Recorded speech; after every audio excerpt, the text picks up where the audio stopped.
Mesdames et messieurs, je suis heureux de vous retrouver pour cette deuxième partie de l'émission sur la santé, la sécurité au travail dans le monde post-Covid. Je rappelle que nous sommes dans le cadre de Solutions Covid Expo, le salon qui aide les dirigeants à constituer leur boîte à outils de la reprise. Donc pour cette deuxième partie, nous avons avec nous deux nouveaux invités prestigieux. Donc j'ai avec moi Abdelkarim El-Ghorfi, vous êtes président de l'AM3D, oui. 3D correspondant à dératisation, désinsectisation et désinfection. Bienvenue, Monsieur El-Ghorfi. Et nous avons avec nous Yassine Karim. Yassine Karim, vous êtes directeur général de Tenerxia Consulting.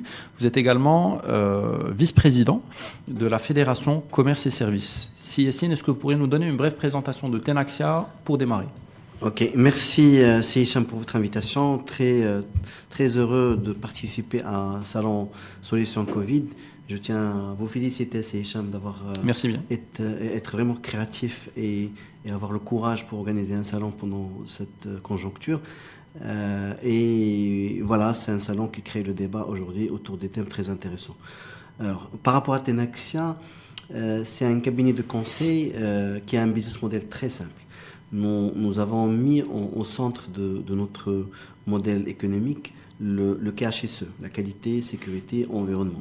Et autour de ça, nous avons de l'expertise en termes d'accompagnement pour accompagner les entreprises dans leur démarche de la qualité pour tout ce qui est satisfaction client, organisation et développement de leur croissance et leur compétitivité. Santé et sécurité au travail aussi, c'est une composante qui est importante, d'ailleurs on en parlera pendant ce débat, et donc on accompagne les clients à mettre en place une politique, une stratégie de santé et sécurité au travail. Et également tout le volet environnement. Donc ça c'est le volet accompagnement.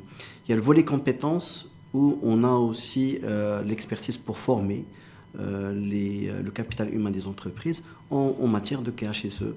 Et le dernier volet de notre intervention, il est d'ordre digital. Et ça à travers notre partenaire en France qui est Simaline France, qui a de l'expertise en termes de digitalisation de solutions KHSE. Voilà un petit peu ce qu'on fait. Donc nous intervenons dans des TPE, PME, comme des grandes entreprises, dans différents secteurs d'activité. On est très ravis d'être là avec vous dans la solution. Vous êtes le bienvenu. Alors si Yassine Karim, nous parlons de santé, sécurité au travail. La première question qui nous vient à l'esprit, est-ce qu'il y a un cadre réglementaire aujourd'hui pour le volet santé, sécurité au travail? Absolument. Il y a un cadre réglementaire qui existe déjà. Et le premier cadre réglementaire, c'est le Code de travail. Dans le Code de travail, il y a un article 24 et 281 qui parle de la santé et sécurité au travail. Et donc, le dirigeant d'entreprise assume la responsabilité de mettre en place et assurer tous les moyens nécessaires pour préserver la santé des employés à travers la mise à disposition des moyens nécessaires et à travers, la mise à disposition des équipements nécessaires pour préserver leur santé. Je peux donner un exemple très simple pour clarifier ça.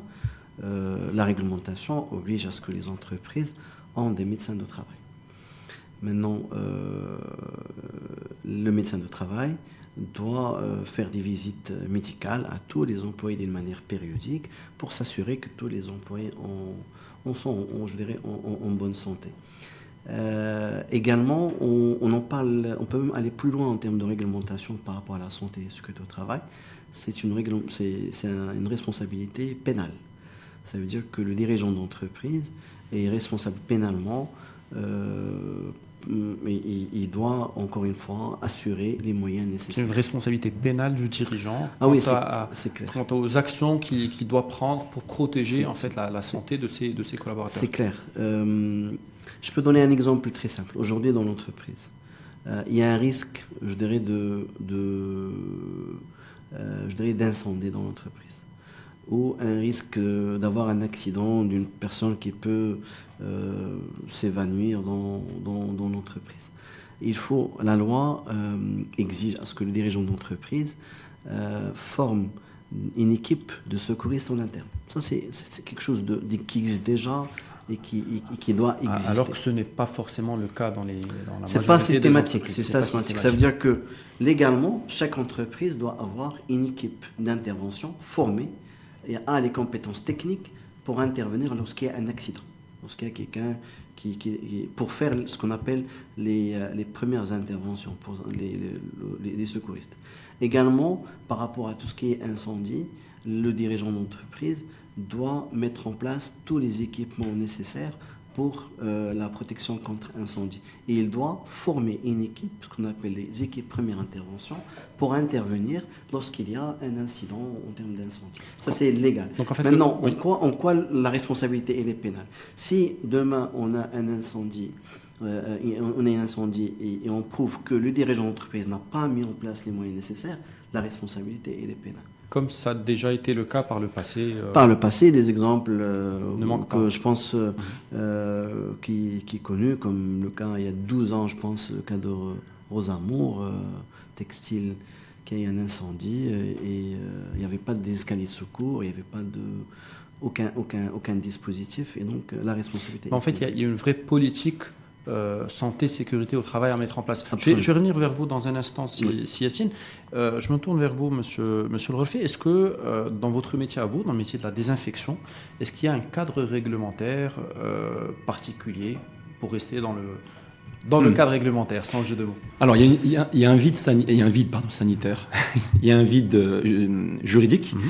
Actuellement, pour être plus précis, les produits qui sont utilisés par les professionnels de la lutte contre les nuisibles, donc tout ce qui caractérise un risque nuisible, ça peut être un rongeur, ça peut être un insecte, ça peut être un pigeon dans une industrie alimentaire, ça peut être effectivement également le cas des virus. Donc, nos spécialistes faisaient déjà de la désinfection bien avant le cas du Covid, l'émergence de la crise sanitaire. Donc, les produits qui sont utilisés, eux, sont encadrés par la loi. Donc, soit pour les désinfectants qui touchent à l'élevage ou à l'agroalimentaire, c'est l'ANSA. Le produit est encadré. Il y a un encadrement, il y a une base légale qui encadre le produit, d'accord. Il y a, sur certains produits, c'est pas le cas, mais si on prend le gel hydroalcoolique qu'on utilise tous les jours, c'est la DMP, c'est la direction du médicament au Maroc, qui encadre le produit. C'est ce qu'on appelle généralement du biocide ou alors du produit de désinfection humaine. Par contre, la difficulté, c'est là où ça peut se révéler dramatique, c'est qu'il n'y a aucune loi, aucun cadre, aucune accréditation concernant la personne morale ou le spécialiste, ou le pseudo-spécialiste qui doit appliquer et mettre en œuvre le produit. Puisque si vous prenez le cas de nombreuses entreprises, que ce soit en désinfection, en désinsectisation, dératisation, la plupart du temps, il y a une délégation du service. On transmet la responsabilité et on demande à cette personne de nous donner une traçabilité, puis qu'on va intégrer après dans tout un tas de circuits de qualité. Et là, il n'y a rien. C'est un vide juridique. C'est-à-dire que moi, aujourd'hui, je suis coursier, plombier, ce que vous voulez. Demain, je monte une entreprise avec un capital minime, je me lance et puis j'achète des produits. Rien ne m'en empêche. Donc, c'est un non-sens d'avoir des produits qui sont encadrés, mais que l'usage ne l'est pas en réalité, puisque n'importe qui peut les appliquer. Vous avez initié la création de l'association des professionnels de la désinfection, de la dératisation. C'est long à dire. Hein. C'est long à dire. Alors, quel a été l'objectif de la création de cette association? Comment ça s'est fait? Quelle a été la genèse? Alors, il y a plus que des objectifs, c'est des grandes ambitions. On voit assez loin, c'est-à-dire que je suis le président fondateur de l'association M3D. Cette association, c'est une initiative, non pas la mienne, mais l'initiative commune des prestataires de services spécialisés en anti-nuisibles. Tout ce qui est risque nuisible. J'intègre, bien sûr, le risque virus, le risque bactéricide, etc. Cette association est partie du constat alarmant que, il n'y a pas de considération formelle de la part des autorités. Il y a une considération, on a pu travailler avec eux durant cette crise d'ailleurs, mais elle n'est pas formalisée dans le cadre d'une loi ou d'une reconnaissance, etc. Donc, l'une des premières ambitions, c'est d'essayer de siéger avec le législateur et de lui donner des outils ou des moyens de comprendre la situation alarmante que nous voyons sur le terrain. À savoir que n'importe qui peut faire n'importe quoi.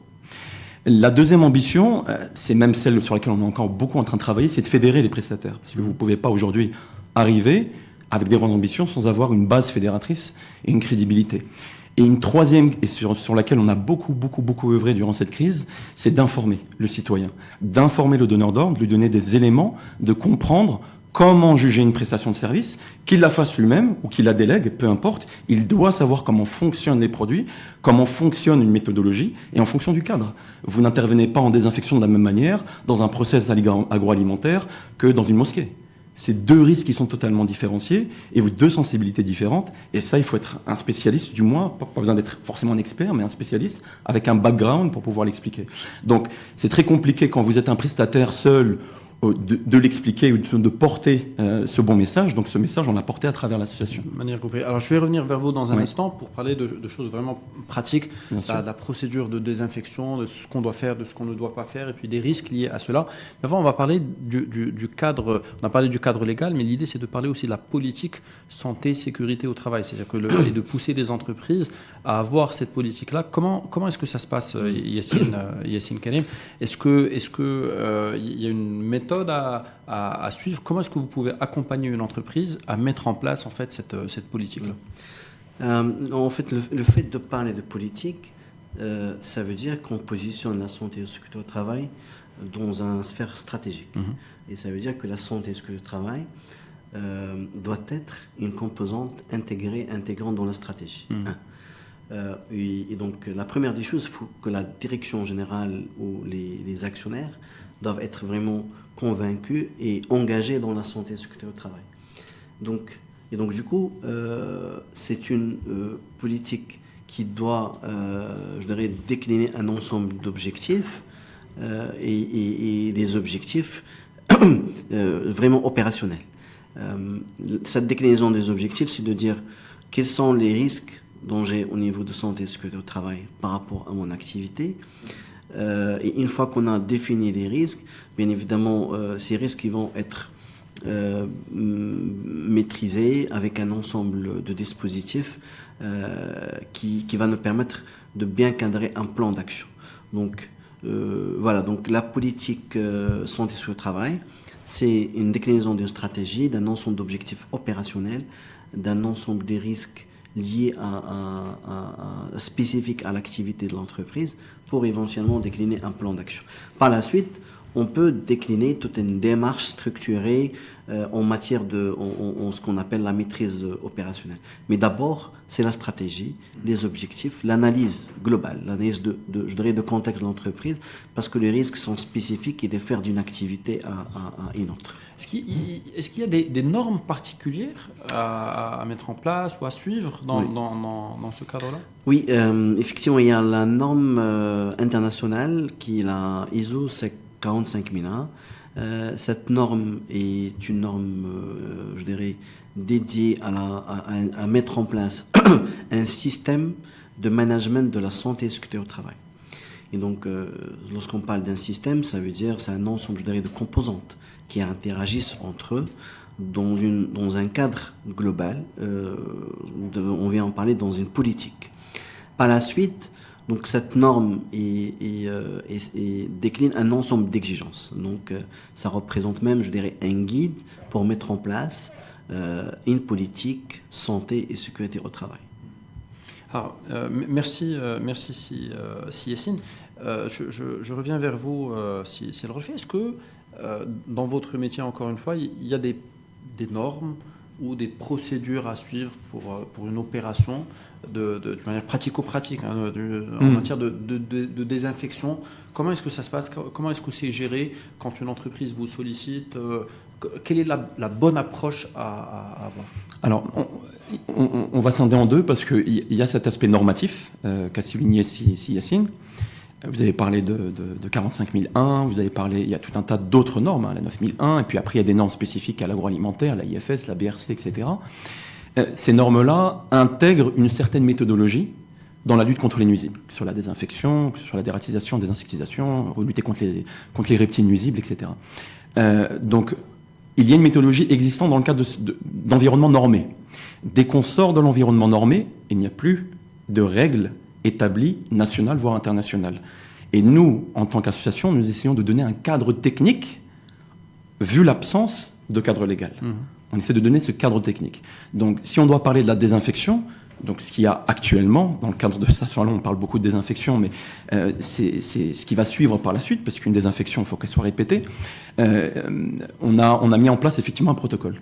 Et ce protocole technique sert à donner un cadre de suivi logique d'une prestation de l'étape 1 à l'étape 6. Et voilà ce que je dois faire, ce que je dois mettre en place, ce que je dois...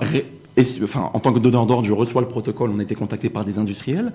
En leur fournissant le protocole, ils ont un moyen de juger s'ils ont affaire à un prestataire ou s'ils ont affaire à une désinfection importante, parce que l'affaire, elle est quand même grave. Le protocole en question, 6 étapes, est-ce qu'on peut rappeler? Je vais le résumer. C'est que premier point, c'est déjà le nettoyage. Ça part vraiment d'un point essentiel, c'est-à-dire qu'on ne peut pas désinfecter ce qui n'est pas nettoyé. Le nettoyage sert à décoller la saleté, sert à évacuer ce qui est visuellement sale, mais ne décontamine pas, ne tue pas les microbes, ne tue pas les bactéries, ne tue pas les virus. Donc, une fois qu'on a une surface propre et que le nettoyage est fait, en interne ou via un prestataire, donc ça demande déjà de la coordination, là, on passe à une étape de désinfection. Cette désinfection passe par le choix d'un produit et par le choix surtout d'une méthode. Il est inutile encore de rappeler qu'une désinfection avec de la fumée, comme on le voit parfois, est inutile. D'ailleurs, on peut se poser la question sur les risques liés à des méthodes qui sont utilisées et qui peuvent paraître des fois un peu inquiétantes. C'est-à-dire, moi, profane que je suis dans la matière, donc quand je vois de la fumée sortir de partout, dans des grandes surfaces par exemple, on peut se poser la question, est-ce que c'est dangereux, pas dangereux? Est-ce qu'un enfant qui touche après la surface en question, est-ce qu'il prend des risques? Voilà. Est-ce que ces risques-là sont déjà définis Oui, nous on a préconisé deux choses sur la désinfection, c'est de dresser sur un mouillage, de pas aller sur une désinfection sèche, puisque la fumée par densité elle va pas sur les surfaces qui sont en bas. Si on devait désinfecter cette table, si je faisais une fumée, vous verrez que rapidement la fumée elle va monter et après elle va stocker au niveau du plafond. Je pense pas que le plafond c'est un point de contact pour les mains qu'on va porter après au visage. Donc le risque ne se situe pas là. Donc comme le disait Yacine, avant tout c'est gérer le risque, c'est d'identifier le risque où il se trouve.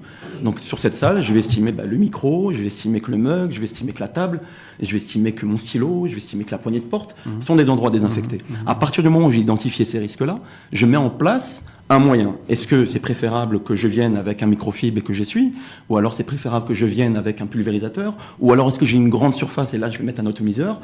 Donc c'est une question d'application, donc il y a plusieurs méthodes, d'accord? Mais d'une manière générale, ça tous les experts le disent, en passant de l'OMS jusqu'aux experts nationaux, qu'il faut aller sur une humidification des surfaces, puisque le virus a besoin d'un temps de contact. Le temps de contact, c'est que le désinfectant doit rester un certain temps en contact avec la bactérie, le virus, en l'occurrence ce virus enveloppé qui est celui du SARS-CoV-2, du coronavirus, pour pouvoir démanteler la membrane et donc inactiver le virus.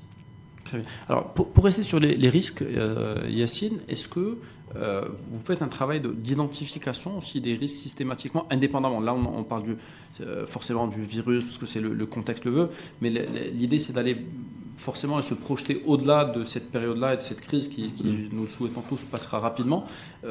Comment se fait ce travail d'identification des risques au niveau des on fait toute la démarche est basée sur l'analyse de risque. C'est toute la démarche. La première des choses qu'on fait, c'est une analyse de risque. Et c'est une analyse, je dirais, globale que transverse, liée bien évidemment à l'activité, au process opérationnel. Mais aussi, donc c'est vraiment une analyse de bout en bout. On analyse par rapport aux risques spécifiques à l'activité, on analyse aux risques liés à la nature de la relation externe. Ça veut dire, là, on va parler de risques liés aux parties prenantes. Donc, on a toutes les parties prenantes.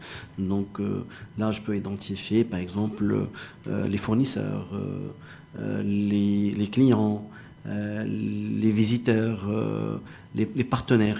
Et donc, du coup, je dois évaluer quel est le risque potentiel en termes je dirais, si on parle de cas de Covid, de contamination, lorsqu'il y a un croisement entre le personnel de l'entreprise et des visiteurs ou les fournisseurs ou autres.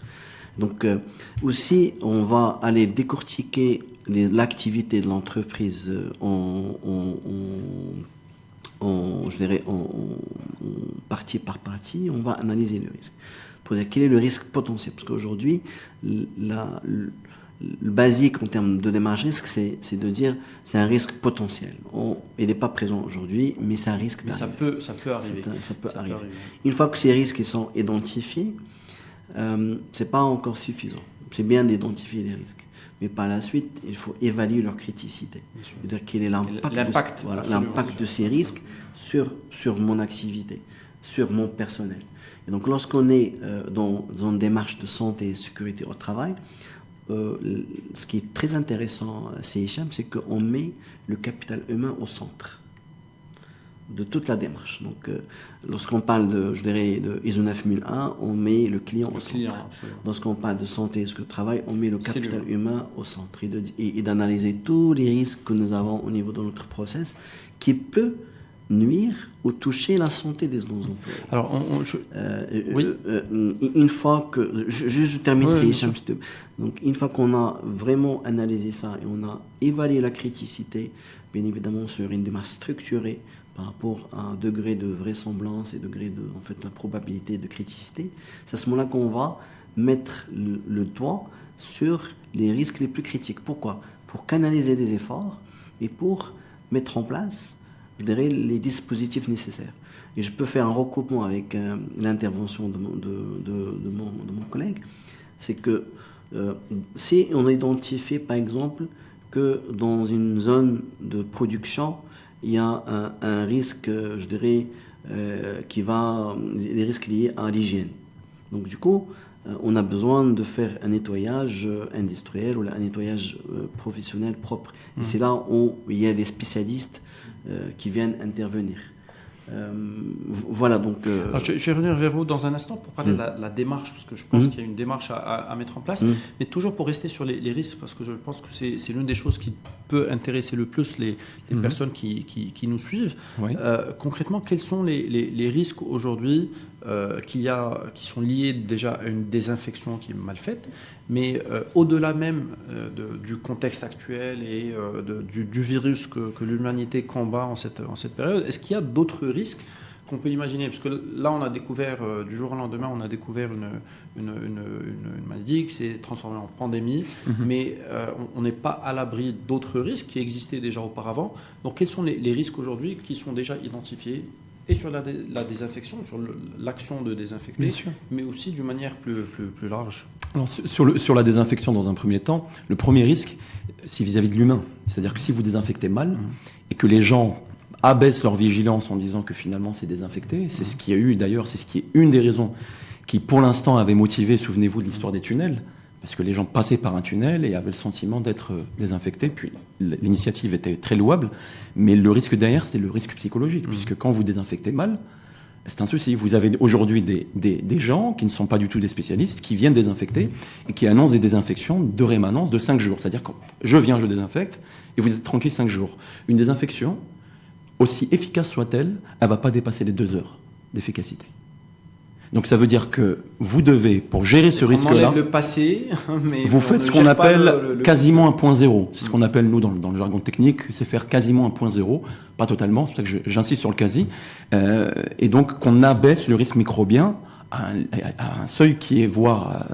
proche du zéro et totalement acceptable, mais ce risque repart à la hausse parce qu'on a une flore sur la peau, et puis il y a de la contamination qui vient de l'extérieur, et puis c'est tout à fait naturel qu'il y ait un développement bactériologique. Donc ça veut dire que là déjà, pour gérer ce risque-là, il faut que l'équipe pluridisciplinaire qui est en place à suivre le plan et animer le plan de prévention vérifie le plan de nettoyage. Il faut qu'elle vérifie le plan de nettoyage et le plan de désinfection qui est en place dans l'entreprise, et il faut qu'elle vérifie son application par les spécialistes qui sont là. Deuxième risque de la désinfection que beaucoup ont connu, c'est des taches, c'est des supports qui sont dégradés. Pourquoi ? Parce qu'on va mettre n'importe quoi. On va mettre sur du textile, on va mettre des acides peracétiques par exemple, on va mettre du peroxyde, on va mettre des choses de ce type-là, alors que c'est dédié sur des surfaces dures. Troisième risque, c'est de désinfecter ce qui n'a pas lieu d'être. Et donc contamination pour l'environnement. Alors il y a eu cette histoire de désinfection des rues par exemple.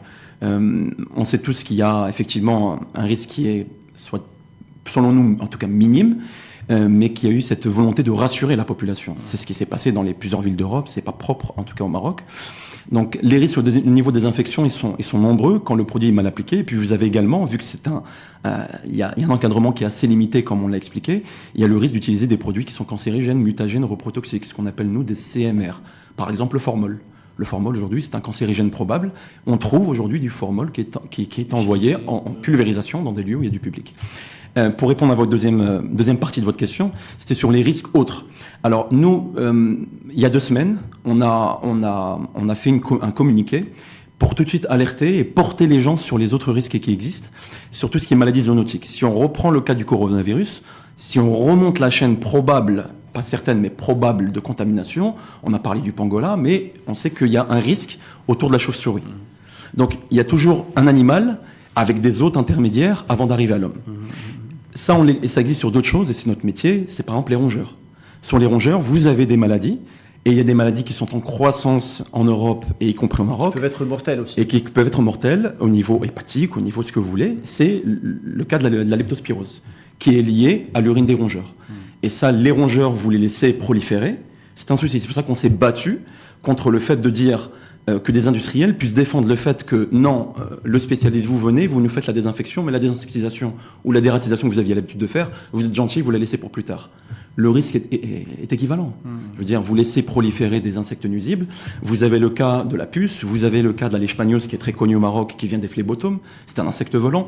Donc, des maladies zoonotiques, donc qui ont un caractère zoonotique, c'est-à-dire qui viennent du monde animal et portées à l'homme, il y en a d'autres. Et donc, très rapidement, nous, on a alerté les donneurs d'ordre qui reçoivent du public sur le risque porté si on devait privilégier la désinfection et minimiser la lutte contre les autres nuisibles. Merci infiniment, c'est Al-Karim Lorfi. Je reviens vers vous, si Yassine. Alors, on a traité le point des risques. Maintenant, concrètement, comment on met en place une démarche de santé, sécurité au travail? Quelle est la démarche à suivre? Quelles sont les étapes à suivre pour une entreprise aujourd'hui qui veut être responsable et gérer les risques? Comment procéder? Alors, une fois que les risques sont identifiés, évalués, on décline ce qu'on appelle un programme SST. C'est le programme de santé et sécurité au travail. Dans le programme, on a un ensemble, je dirais, de dispositifs à mettre en place. Je peux donner un exemple très simple et qui est basique, et je vais faire le lien avec Covid-19. C'est un des dispositifs.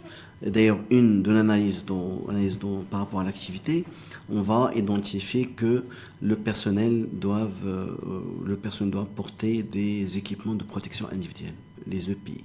D'accord? Que ce soit s'il est exposé à un risque de chute de produits, donc c'est des casques.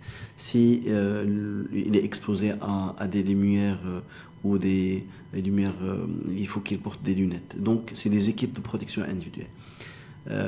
Tout dépend bien évidemment, je dirais, de l'activité. Par rapport à, je dirais, le Covid-19, il y a d'autres équipements de protection qui ont été rajoutés par rapport au port de masques, les utilisations, je dirais, des produits de désinfectants. Et donc c'est de nouvelles pratiques qu'on a développées à travers l'analyse de risques liés au Covid.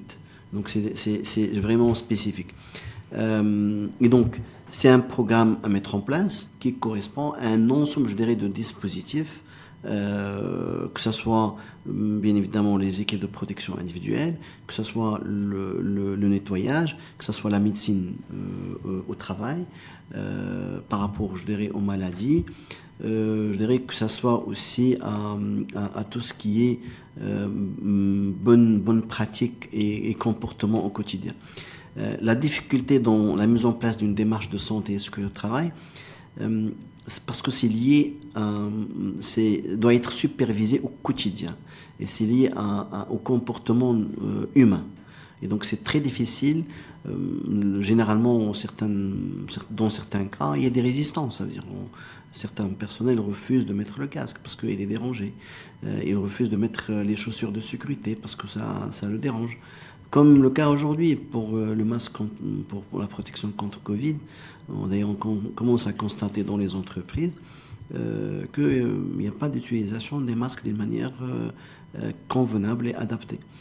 Voilà, donc une fois qu'on a ce programme avec un ensemble, je dirais, de dispositifs, par la suite, il faut que ça soit mis en œuvre sur le terrain, avec beaucoup de communication et de sensibilisation, parce qu'il faut accompagner le personnel et surtout de les aider à prendre conscience de l'intérêt derrière l'utilisation des équipes. Donc c'est une vraie démarche globale en fait. C'est une démarche globale, mais vraiment orientée humain, orientée capital humain, avec je dirais, un ensemble, je dirais, de dispositifs. Voilà, donc programme de santé sur le travail qui doit être mis en œuvre sur le terrain, et par la suite on va dire quel retour d'expérience. Est-ce qu'on a fait face à tous les risques? Est-ce qu'il y a un respect dans les ports des équipements, des équipements de protection individuelle?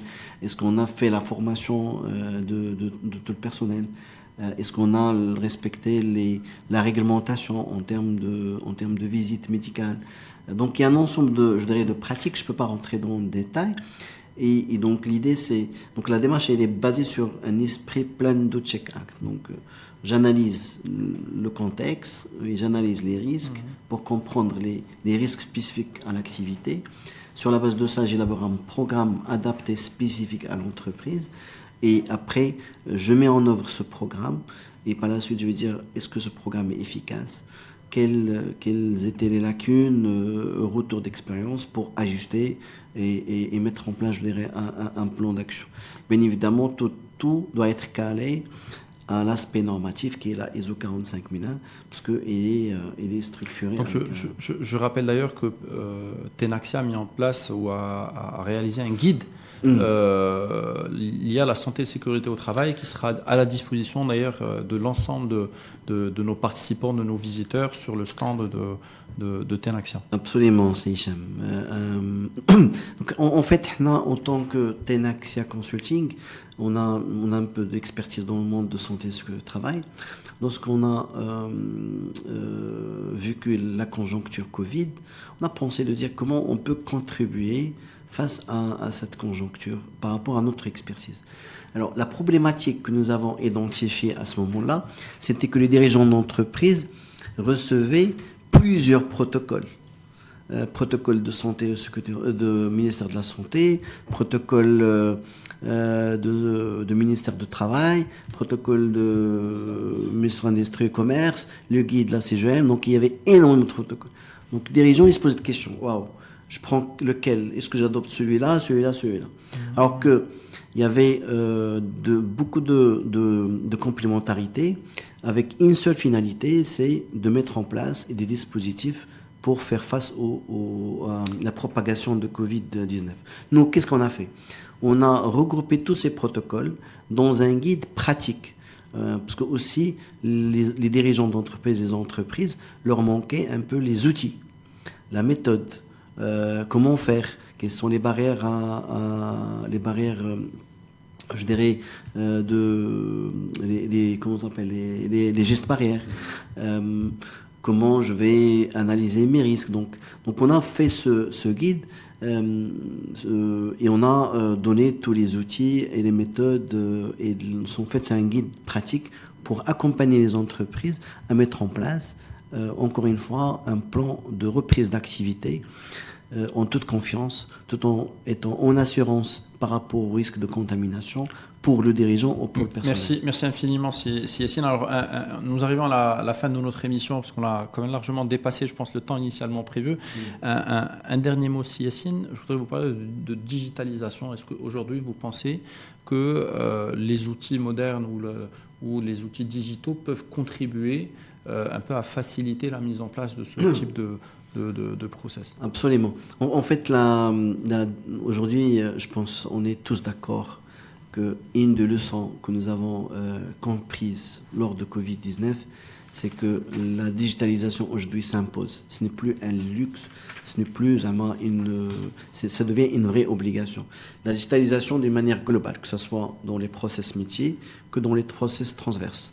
Donc nous, aujourd'hui, au sein de Tenaxia Consulting, on a une solution avec notre partenaire Cemaline, ce qu'on appelle l'outil Cemaline, qui est qui permettra de digitaliser tout le système qualité, sécurité, environnement. Aujourd'hui, la digitalisation permet l'optimisation de temps, de l'énergie, assurer la fiabilité des données, permettre de piloter son système, soit qualité ou la santé, ce que travaille d'une manière plus adaptée, assurer une remontée d'informations en temps réel. Et donc, la digitalisation s'impose. Même dans la santé et sécurité au travail, la digitalisation permet d'enregistrer... Ça devient transversal. D'enregistrer les incidents, de faire l'analyse de risque à travers l'outil digital, de décliner les actions derrière, que les plans d'action sont gérés d'une manière digitale, assurer, je dirais, un suivi derrière. Merci, Donc, voilà. Merci infiniment, Si Yassine. Alors, une dernière question pour vous également, Si Abdelkarim. À votre avis, quels sont les conseils qu'on peut donner aux dirigeants pour prévenir les risques, en fait? Quelles sont les dernières recommandations que vous voudriez donner? Je dirais, c'est de les prendre en compte, déjà dans un premier temps. C'est vraiment de les mesurer par criticité, vous avez raison, Si Yassine, d'être capable de les mesurer, d'être capable également de se reposer sur des spécialistes. Ça, j'insiste beaucoup. Parce que il y a tellement de volets qui sont liés à l'hygiène, à la santé et sécurité au travail, qu'il faut être bien accompagné, que ce soit en interne ou à travers des ressources externes. Donc, c'est de faire appel à spécialistes. Je donnerai également le conseil de rester agile, parce que vous voyez qu'on découvre beaucoup de choses depuis le mois de mars, depuis l'émergence de la crise sanitaire au Maroc et depuis le mois de décembre d'une manière générale dans le monde. Donc il y a beaucoup de choses qu'on découvre, à savoir est-ce que le virus est aéroporté ou non. Donc il y a tout un tas de choses qui font qu'aujourd'hui il faut rester alerte. Donc je réinsiste sur le fait qu'il faut avoir une équipe pluridisciplinaire en interne et avoir des spécialistes et être capable de réagir vite. Si vous n'avez pas les compétences en interne associées avec la spécialisation externe, vous allez avoir un temps de réaction qui va être diminué et vous allez potentiellement faire ce qu'il ne faut pas sur la base... Souvent, je répète qu'il faut agir sur les bases techniques, scientifiques. Donc c'est le conseil que je donnerais pour les professionnels que nous invitons également sur notre stand. Et vous êtes invités également. Merci infiniment, Si Abdelkarim. Alors je rappelle que nous avons avec nous aujourd'hui 4 invités que je remercie très sincèrement au nom de l'ensemble de nos participants et de l'ensemble de nos visiteurs. Donc Si Abdelkarim El Ghorfi, je rappelle que vous êtes président de l'AM3D. Si Yassine Karim, je rappelle que vous êtes directeur général de Tenaxia Consulting et vice-président de la Fédération Commerce et Services. Si Wadi Tibari, vous êtes directeur des opérations de Polyclean. Je vous remercie sincèrement pour votre contribution et je remercie également très sincèrement Si Kamel Fehmi, donc le directeur de Progress Consulting et de l'ASIAN, l'association des zones industrielles d'Ain Sebah El Mohammadi. Mesdames et messieurs, nous arrivons donc à la fin de cette émission. Nous vous invitons à aller circuler un petit peu au niveau des stands et des zones d'exposition. N'hésitez pas à échanger, interagir avec les experts qui sont en ligne pour vous, à votre disposition. Vous avez la possibilité donc soit d'avoir un échange instantané par messagerie, vous pouvez lancer une visioconférence, récupérer des catalogues, des guides, comme c'est le cas pour Tenaxia, ou voir des vidéos. Nous sommes à votre disposition et encore, bonne visite. Merci mesdames et messieurs.